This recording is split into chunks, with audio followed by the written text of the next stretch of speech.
Thank you guys very much. Yeah, so today's session is called, ensuring cross-cloud high availability for your applications. It's basically, that's a long title for, we're going to talk about console and prepare queries and failover policies and stuff like that. So awesome. Yeah, so let's get started with a Gartner quote here, right? So the average cost of IT downtime is $5,600 a minute. So if you do the math there, that's $300,000 an hour, right? So that could be, not necessarily just lost revenue for a company, but it could also be, reputational, cost. It could also be the cost of, all your engineers and admins, trying to fix the problems. But, in regards to like the dollar amount, like in this presentation, it really doesn't matter. We're just kind of focused on like, we all agree that, downtime is bad, right? And so we all want to make sure that our applications are always highly available. So let's look at applications running in a single cloud. So right now, a lot of people have, their traditional data center. They have maybe some, legacy hardware, legacy applications that are running. And if you're running on these things, I'm sorry, I called your stuff legacy. But a lot of times what we're doing now is most people are, doing this. They're moving over to public cloud platforms, AWS, Azure, GCP, et cetera. And a lot of times what we're doing is we're moving from these legacy architectures over to more modern frameworks, right? So we're moving into things like microservices, Kubernetes, containers, stuff like that. So it allows us to, move quickly. The problem is that in this case, we're still in a single cloud, right? And so what happens when services in the single cloud start to go down? So a lot of times, it may take hours or necessarily days to recover, right? So especially if you're in like a physical data center, right? You have to have like, additional hardware there. You maybe have to order new hardware. In the cloud, maybe you have to rebuild things like a VPC. A lot of times it's infrastructure as code, so it doesn't matter. But you've got you got to get your data from one side to the other in order to get your applications up and running. So if we take into consideration like our previous quote, right? The average cost is usually pretty high if we're running in a single cloud here. So when we move over to applications running in multiple clouds, obviously that's better, right? So we've got our cloud over here on the left hosting our applications. We got our other cloud over here. So, as smart administrators, engineers, and architects, right, we're deploying our applications across multiple clouds.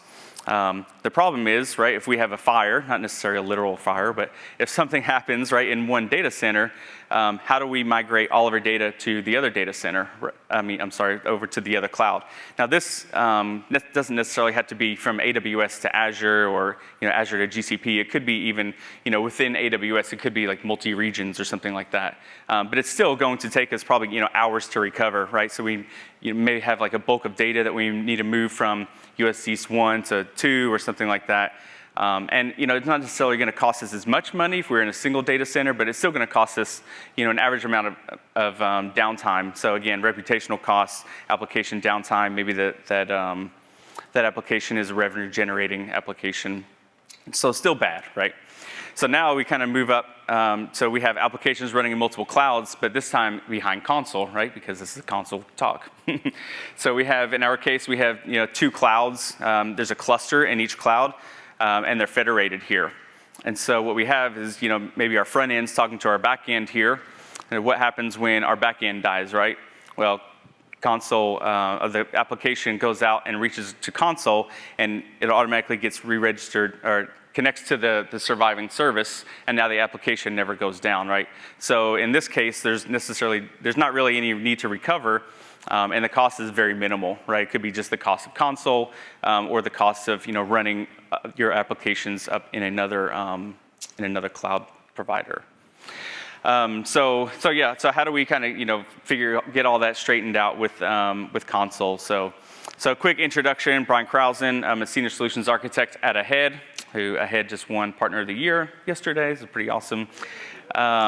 So got some partner certs, working with the HashiCorp team, started a newsletter.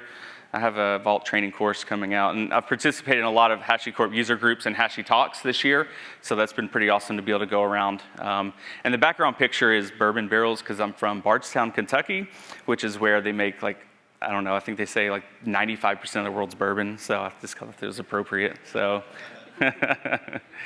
So anyway, so yeah, let's get started. So I wanted to kind of quickly touch on, like why use Consul, and this is not necessarily a sales pitch, but it kind of plays into, what we're talking about here. So, Consul has the ability to, to register any application. So it doesn't matter if you're using Go or JavaScript or whatever. All those services can register themselves with Consul and be part of the service registry there. It doesn't really matter what platform that we're running on, right? So we can be running on Kubernetes and VMware, Pivotal. So it doesn't matter where the applications are being hosted. And furthermore, it doesn't really matter where they're being hosted, right? So they could be in Azure, AWS, or on premises. Consul has the ability to take all those services, no matter where they're running, and provide connectivity between them all. So let's talk about what Consul looks like in a single cloud here. So we have our Consul cluster here. So we have our Go service here. So it does a service registration, and now in the Consul cluster we have a registration for a new service, right? It doesn't necessarily matter what it is. So now we've got another service with Mongo. So we've got service registrations, and then as the services are registered with Consul is also doing health checking, right? And the arrows are kind of misleading because it's not necessarily Consul going down, but there are health checks, right? So Consul understands which services are healthy, which services are not, and where to send traffic. So then when we want connectivity between our front end and back end, maybe our front end does either a DNS query or like an API query to Consul to figure out where is my healthy back end, right? So we get a response from Consul, and then we make a direct connection from our front end to our back end. So pretty simple. That's basically, kind of how Consul works. So what about in multi-clouds, right? So again, we have our service registration over in Azure. Again, it could be AWS over here and AWS over here, different regions. It doesn't really matter. I just put the icons on there to show you that they were different. But then, over in AWS, we may have the same services that are registered. Notice that the services in each respective cloud will register themselves with the Consul cluster that's in that cloud. So we're not doing any cross-cloud, right? So we don't have anything in Azure being registered in AWS and vice versa.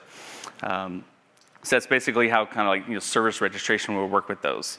So let's talk about accessing applications in the cloud. So we have in the single cloud here in this one. So we have our user here. We have our Consul cluster in the middle. We have 3 services that are registered themselves with Consul, and we have our user down here. So she makes a request to Consul for the application. In this example, we're using the HashiCorp website.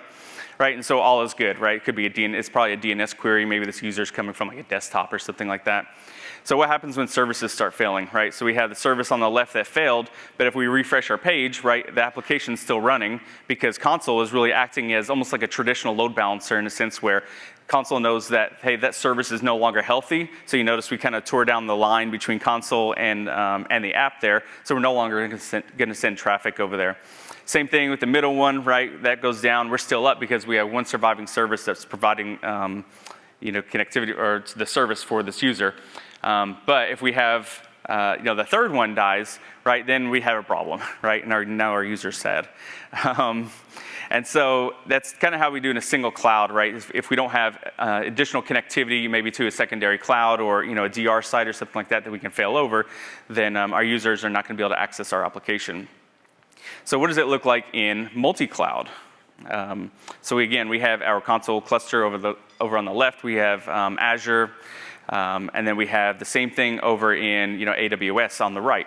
So again, we have our user makes the request. We get our application. So as these services start going down, we're still good. But now after this third one, right, the user doesn't have access to the application. So the application, the service is down. The problem is, in this case, that we have all these surviving services over in AWS. So how does the user access those applications that are survived in AWS? And at this point, we don't have federation. So that's what we need to do is basically federate our Consul clusters, and so we can enable communication between them, and our users can access services regardless of which cloud that they're being hosted in. So what is federating? What does it take to federate Consul clusters? So federation is really it's low coupling of the data centers. So what that means is basically we can have our 2 data centers or 2 clusters. and then they can kind of do their own thing, right, in each of their own clusters to ensure availability of services and stuff like that. But they're also communicating to each other. But because they're not tightly coupled, if one side goes down, right, it doesn't necessarily impact the other one. And so we can still have surviving data centers if one happens to go down. So Federation will use a console WAN gossip pool. So console will have two different types of pools. So it has the local LAN pool, and it now has the WAN gossip pool. So all of the servers, no matter what data center that they live in, meaning the console nodes, they all participate in the WAN gossip pool, where console, the LAN gossip pool, they will only participate in like the local data center gossip pool, the LAN gossip pool. So when we federate, we require connectivity between our clouds, right? So obviously the console clusters have to have network communication between the two. And I have an asterisk there because I don't know if you remember from, we talked about it at the keynote this morning. With console 1.6, we have those mesh gateways, which can actually enable that communication for you. So if you don't have that communication between Azure and AWS or on-prem and et cetera, you can use the mesh gateways and still do this. And then the last thing I want to point out is, federation is not replication, right? So we're federating, we're communicating between the clusters, but we're not replicating any data between the clusters. So if if you have a KV store over here, KV store over here, we're not replicating any of that data with federation, nor are we sending like communication between the two, like, hey, I've got these services, I get these services, et cetera. We're not replicating any two, it's just enabling communication. So what does this kind of look like, right? So we've got our two clouds again. We've got our services that are registered in each separate cloud. And then we have, as I mentioned before, we've got a LAN gossip pool that lives on both sides, AWS and Azure. And that's basically all the clients and all the servers communicating to ensure that ensure uptime for those services, and then who's a part of the cluster itself. But then we add federation. Oh, sorry, too fast. Now we have the WAN gossip pool, right? So the WAN gossip pool enables that communication between all clusters that are federated together. So what does it look like from an access perspective? So in this case, we have our user. We're accessing, my app.service.azure.console, right? So in this case, my data centers are called Azure and AWS. So I crossed this out here because just to let you know, so users, when you are accessing the local data center, so if you have a user that's accessing everything in Azure, et cetera, you don't necessarily have to put the data center because that's kind of like a default, right? So you don't have to necessarily add that. So the user makes the request to console. Hey, I'm trying to go for connect to an application. Console responds and says, hey, go here. The user makes the direct connectivity to the application. But what happens if the application goes down, right? And something happens in Azure, all your services go down. So what we can do is we can actually give the user at this point a different URL, right? So before, remember, we had Azure at the bottom. Now we have AWS. And so we can still talk to the same console cluster. Now this is assuming that the console cluster is still up if your services die, right? So now we can actually make the same request to our local console cluster. And we're saying, hey, now I want my app.service.aws.console, right? So console, what it's going to do is that's actually going to forward that to the AWS cluster, make that request to say, hey, where is this service, right? We're going to get a response to our user, and then the user is going to make a direct connection to our application that lives in Azure there. So that's kind of how federation works. And you notice that what we want to do is we change the URL that we had to give the user, and we don't necessarily want to do that, right? That's kind of inconvenient for the user. It's not really user friendly there. So how do we ensure that DNS doesn't necessarily change for our users, but we still get that failover between the two? So we introduce prepare queries, right? So prepare queries are objects that are defined in each data center level. So we'd have prepare queries, in Azure and AWS in this sense. And these prepare queries are used to filter the results of the service requests. And we'll go into an example in a second. And finally, the prepare queries are usually invoked by applications. So when you have a front end talking to a mid-tier or something like that, or microservices trying to communicate to each other, then they'll actually reach out using DNS, and they'll use, you have the prepared query set up, and that's how they, reach the desired services that you want. Now, they can also be used by humans, as we saw in our example, right? So we're trying to go to our website. We're gonna have our URL like for console. A lot of times we're gonna use something like a CNAME, and so it's more, more of a friendly URL for the user. But we can still, humans can invoke those and retrieve the correct result. So let's look at a quick example here. So this is a simple prepared query. The name of it is HashiCorp app, right? And so I was just like, hey, it's a conference app, right? We're talking at a conference. So the service is conference app, right? And we've identified a tag that we want our user to hit is 9.10, which is today's date. And so what the user would do is, so because we're created a prepared query now, instead of service.console at the end, now we have query.console. At the end. And so what we'll have is our console cluster over here, and we've got, say, 3 services that are registered on the right. So these are a conference app. I just put conf app. So same service that we're trying to target here on the left. And so we got 3 services, and when they register themselves, they have service tags of 9.10, 9.11, 9.12. And so the idea was like, 9.10 is today, so that'd be like day 1, right? So maybe HashiCorp says, hey, if people are hitting the conference app, I want to show the schedule for day 1. Day 2 would be .911, and maybe day 3 would be like, feedback or something like that for the conference. But we always want our users to hit this HashiCorp app URL. And so what happens is our user makes the request, and she gets directed to the one that has a tag of 9.10, right? Because that's our prepared query. Now, if we change that, right, say, hey, tomorrow we want people to hit, our new service, all we have to do is change the tag and change the prepared query. What didn't change is the URL that the user had to target. Right, so we're still saying, hey, user, go to URL XYZ, and on the back end, within console, all we have to do is change the prepared query, and now we're redirecting the user to, a different service. So this can be used, when you are, maybe upgrading an application, or you're doing, with like maybe 1.6, you can even do more stuff with like layer 7 routing and things like that, where you can maybe do, send some traffic over to one side, to your newer app versus, the app that's, or the version that's stable right now. More kind of a canary situation there. So that's the idea behind prepared queries, is we want to make sure that the URL stays consistent. So this works great when we're talking about local, but how do we ensure that now it's cross-cloud, right? So we want to introduce failover policies to our prepared queries. So again, really an extension of prepared queries. It's a part of when you're writing a prepared query, you add your failover policies. The failover policies are transparent to our applications, so they have no idea that's really going on, right? They're just receiving traffic from the user, even though the request had originally gone through console.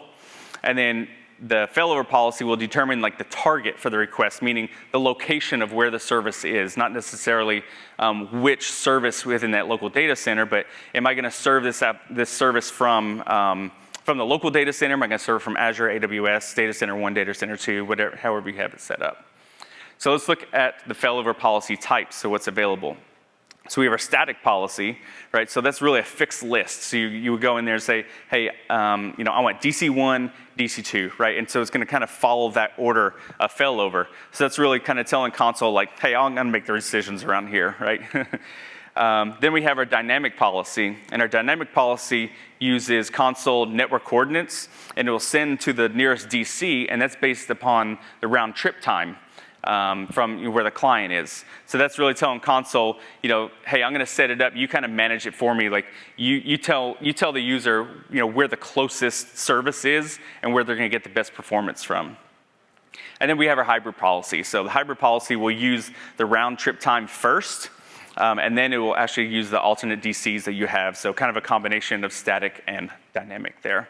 And that's really kind of like, let's do a little bit of both to ensure both performance, right? So we want to use our round trip time to ensure that we get the fastest application, right? The one closest to us.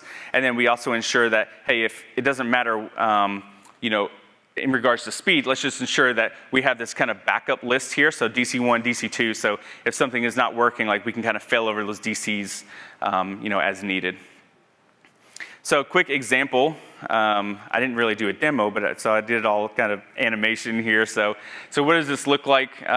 So we have our 2 console clusters here, right? Again, Azure and AWS, so just kind of pick 2 clouds.